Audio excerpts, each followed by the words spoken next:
Over the next few days, I'm flying all three major Aussie airlines, Qantas, Jetstar and Virgin Australia. How do they compare to each other? And are they any different from the rest of the world? With some tight connections and close call along the way, let's kick off the journey in Sydney Domestic Terminal.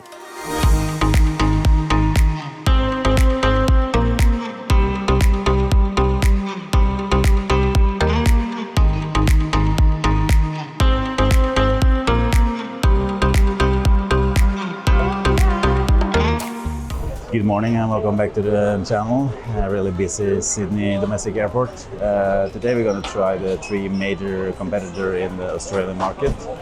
Virgin Australia, Jetstar and Qantas, all in economy. It's going to be cool to test them out. Today we're going to fly from Sydney to Melbourne, our short 1.5 hour stop. We actually got a brand new plane, the 737 MAX, so let's check that out. Let's go. After sleeping in a bit too long at the airport hotel, it was time to drop off our bags. Since the hotel was over the international side, we had to hop on a bus to the domestic terminal. There wasn't much to do when we got to the terminal. With no lounge access, we grabbed a coffee and made our way to the gate. Soon we saw our plane got towed to the gate and boarding began. Thank you. Let's check out the seat layout on this brand new 737 MAX 8. Up front there are 8 business class seats in a 2-2 setup with wider seats and way more legroom than economy. Behind that you got 168 economy seats in the usual 3-3 layout. Recline is pretty limited and legroom is just okay for domestic flight. The first couple of rows are labeled Economy X, which means you get a bit of extra legroom. We boarded to the aft of the aircraft and we were among the first to get on. The seats look sleek and every economy seat came with a red headrest.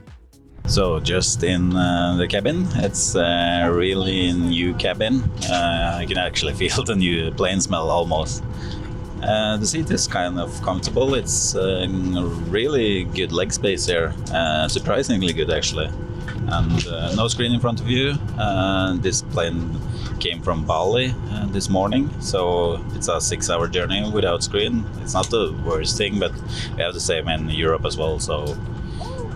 You also have a phone holder for your phone in front of you, and they have a USB-A port. That's kind of strange since this plane is kind of new. Should be USB-C since that's the industry standard. But all in that, it looks like this is going to be a comfortable ride for 1.5 hour or I think they're going to fly faster as well, so it's probably going to be a little bit over 1 hour. So yeah, let's see how the service is, if there is any. The tray table is big and feels sturdy.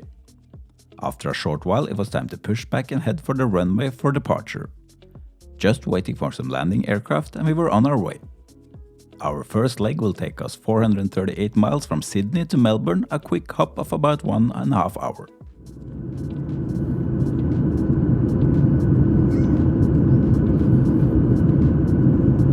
As soon as we were airborne, I decided to check out the in-flight menu. In Virgin Australia Economy, you do not receive complimentary snacks. Instead, you are offered a complimentary water, tea and coffee, while all food and other beverages, including snacks, are available for purchase from the onboard menu. I decided to get a complimentary coffee and check out the onboard Wi-Fi. The plane had Wi-Fi on board, but it's only free for business class passengers and Velocity Platinum members. For everyone else in economy, you need to pay. You got 2 options, a 30-minute pass for 9.75 Australian dollars, around $6 US, or a full flight pass for 14.95 Australian dollars, around $9 US. After finishing my coffee, it was time to fasten the seat belts and start our approach down to Melbourne. So this was Virgin from Sydney to Melbourne. Nice flight, got a free coffee and really good leg space, and yeah, it was a decent flight. Really new aircraft, so that's nice. I'm really curious today if I've gotten my luggage. I used my AirTag and it says that it's updated 34 minutes ago in Sydney, so it looks like I might not get my baggage. We'll see when we go to the carousel, but yeah, we'll keep you updated. After disembarking the plane and waiting at the baggage carousel, it was time to go over to Virgin's baggage service.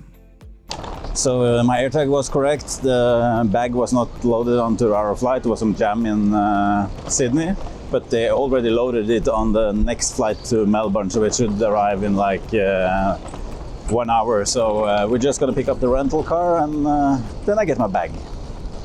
1 hour after, or 2 almost.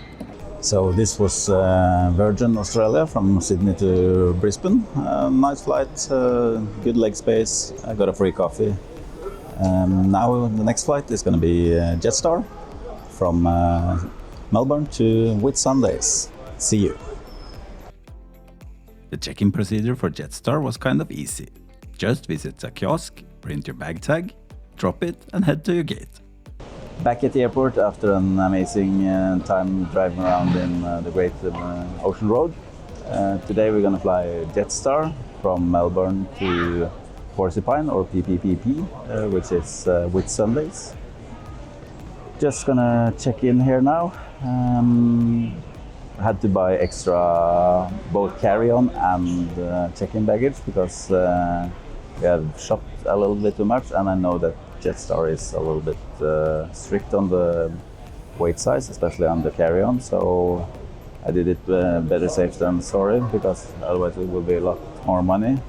We paid 39 Australian dollars for 7 kilos extra of hand luggage and $39 for 5 kilos extra of check-in baggage. So yeah, just waiting for the check-in to open. It doesn't open for 2 hours before departure, so we tried to check in on the kiosks, but it said that we had to wait until 9:55. So now it's 9:45, so 10 more minutes.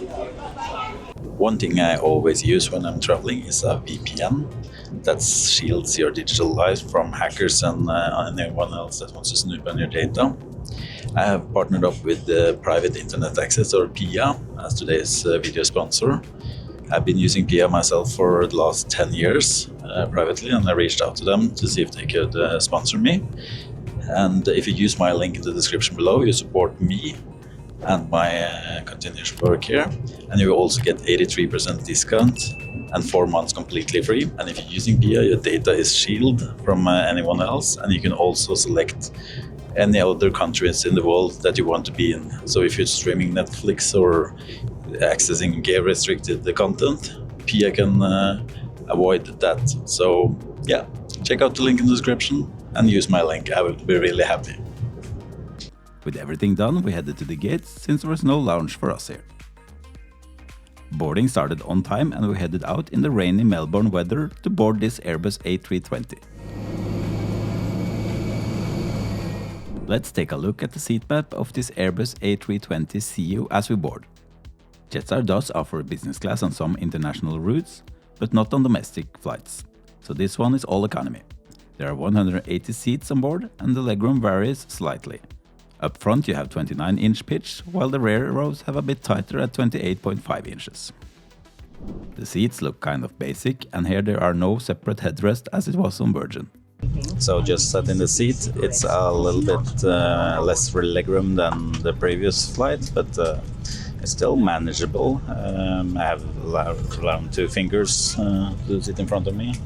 One curious thing is that they don't have any pockets to store your water bottles or anything. It's just a flush surface there, so that's kind of strange. But yeah, other than that, we had to walk out in the rain. It was not pleasant, but yeah, we'll see how the flight is when we get in the air. It's supposed to be a 2.5 hour flight time, so let's see if we get some coffee or anything from the menu.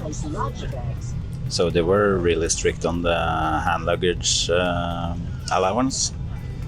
I had to weigh my bags before entering the boarding area, so I just was within the 14 kilo limit. We're traveling for a long time, so we have a lot of baggage. In Australia we only do economy, but around to Singapore and back to Norway we have all business, so then it shouldn't be a problem. But yeah, so if you're flying in Jetstar, you should definitely be aware of your carry-on limits. As soon as boarding was completed, we taxied out to the wet runway. Our second flight is a bit longer, covering 1,240 miles from Melbourne to Whitsunday Coast Airport. The journey takes about 2.5 hours. After takeoff, we got a surprise. So it looks like we actually have a voucher included in our package. I did a starter plus, which includes a voucher. I think it's for 15 Australian dollars, so we can buy some of the menu. I didn't know that we had booked the starter plus, but we needed the baggage and everything, so I just took the most reasonable package. So I think that's the most reasonable package in economy. So yeah, then we get food on board. That's nice. We both took the combo deal, which is $15 for a hot meal and a drink. Since there was no Wi-Fi on board, I came prepared, downloaded some YouTube videos and watched an episode of Noel Phillips and ate my lunch. After 2.5 hours, we landed in Whitsundays and exited the plane. Well, arrived at Porcupine now. The flight was okay. Surprised that we did get a meal, but it was a nice surprise. Now it's time for luggage collection, and see you in 4 days. Then we're gonna fly Qantas from Porcupine to Brisbane before we're going from Brisbane to New Zealand. Okay, last flight of the 3 big carriers in Australia. Today we're gonna fly Qantas from Porcupine or PPP to Brisbane. Gonna fly on the Embraer 190. I think the baggage allowance there is a little bit better than on Jetstar.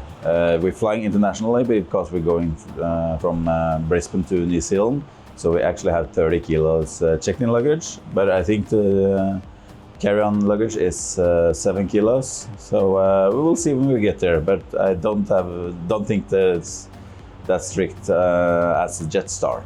So let's go to the airport. When we got to the airport, we already knew that our flight was delayed by 20 minutes, which made our connection in Brisbane pretty tight, since we had to transfer from the domestic to the international terminal. Check-in Whitsundays went smoothly though. So the check-in went really well. Took our luggage with no problem, didn't weigh our baggage or anything, so that was super.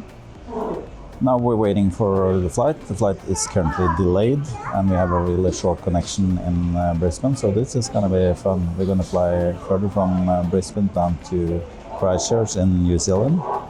So we have a connection time of 1 hour and 5 minutes now. It was originally 1 hour and 25 minutes, I think. So we are just above the minimum connection time, so I think we have to run, but hopefully we will make it. We'll keep you posted. Now we're waiting for our flight and have some coffee before the flight as well.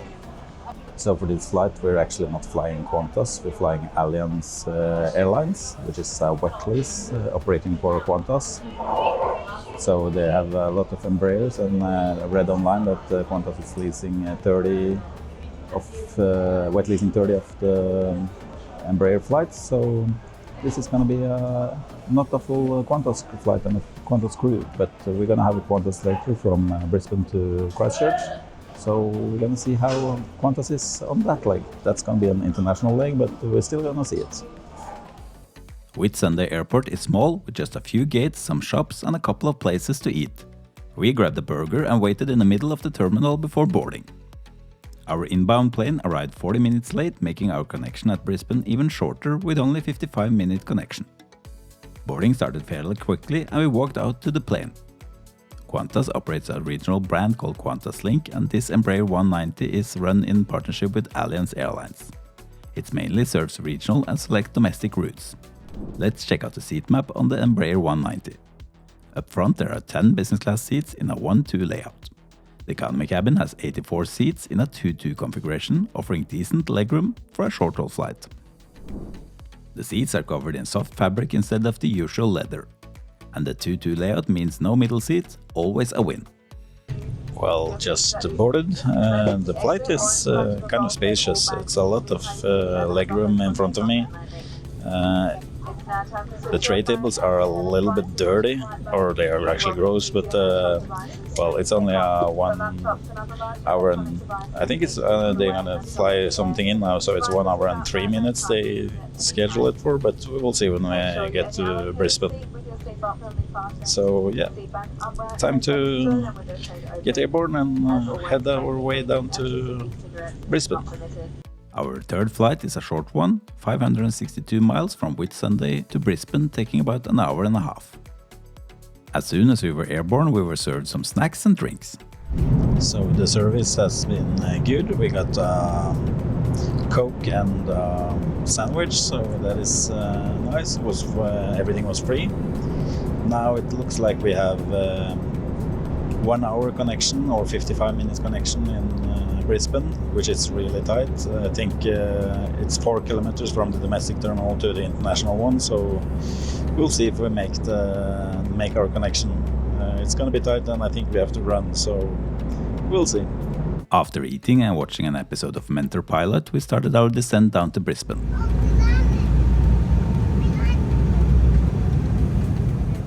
So just landed, we're still taxiing to the gate. Now we have 53 minutes to our next flight. It's gonna be really tight and we have to run. I think it takes around 10 minutes with the bus to get to the international terminal. So yeah, and I'm not sure how long we're gonna taxi for, but hopefully it's gonna be a short taxi. That's at least what I hope. We'll see when we get off this aircraft. After disembarking the plane, we got a voucher for a taxi service to take us to the international side. Then it was time for running. So we made it to the international terminal. It was a run. We got a taxi card when we came off the plane. So we took a taxi here. It's 4 kilometers to get here. So that was kind of nice. And then there was no line in security because you had to recheck security. But we're at least in the airport now and heading to the gate. It says boarding soon. So we actually made it. So let's check out the 737 on Qantas down to Christchurch. The plane was still loading when we arrived at the gate and we could breathe out, before it was time for boarding. Before we board, let's check out the seat map of this Boeing 737-800. Qantas operates the Boeing 737-800 as the backbone of its domestic and short-haul international fleet. The cabin is divided into 2 classes, economy and business class. The business class has 12 seats in a 2-2 configuration, offering better legroom and more recline. In economy, there are 162 seats arranged in the typical 3-3 configuration. As boarding started, we scanned our passes and got hit with the classic error beep, never a good sign. Turns out the airline didn't think we actually made our tight connection, so they put our bags on standby, just in case we pulled off a miracle, which somehow we did. So just sat in the seat. We have a big screen in front of us. The legroom is okay, I would say. I got 2 fingers in front of me, but we reserved a free middle seat, so it only cost 45 Australian dollars for a free middle seat. So we're gonna have a 3.5 hours comfortable ride with no one next to us. So that's super nice. So we're gonna go through the seat tour really soon. It's boarding. I think boarding is completed already, so we should be pushing back on time actually. So yeah. Let's take a look at the seats before takeoff. In front of you is a 9-inch seatback screen, though only half of Qantas 737s actually have them. The rest use overhead monitors and offer Wi-Fi that you can stream to your own device. There's also a USB-A charging port at the seat, and the tray table is pretty standard. Legroom is on the tighter side. I could just squeeze 2 fingers between a knee and the seat in front, and for reference I'm 5'11" or 180 centimeters. Qantas does hand out on-air headset in economy, which is a nice touch. They won't blow your mind, but to get the job done. And yes, each seat has its own air nozzle. As soon as the door were locked, we pushed from the gate and headed for the runway. Our fourth and final leg is a longer one, 1,552 miles from Brisbane to Christchurch, New Zealand. The flight takes about 3.5 hours. This aircraft was equipped with Wi-Fi, but it didn't work. So I watched some movies on the iFeed screen and tracked our journey down to Christchurch. Just after midnight we touched down in Christchurch, New Zealand.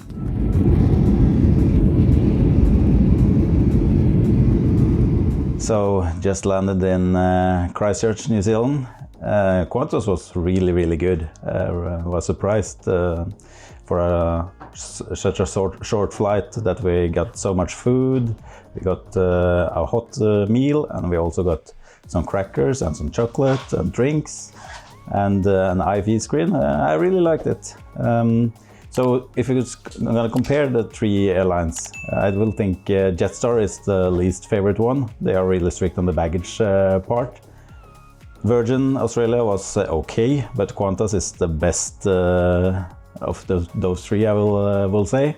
I know that Jetstar is part of Qantas, but yeah, I will book Qantas again. I'm not sure if they fly the same or have the same service domestically, because this was an international flight from Australia to New Zealand, but yeah, overall a really good experience. Now it's time for bed here in New Zealand, and we're gonna drive and explore this country. Until next time, have a safe flight.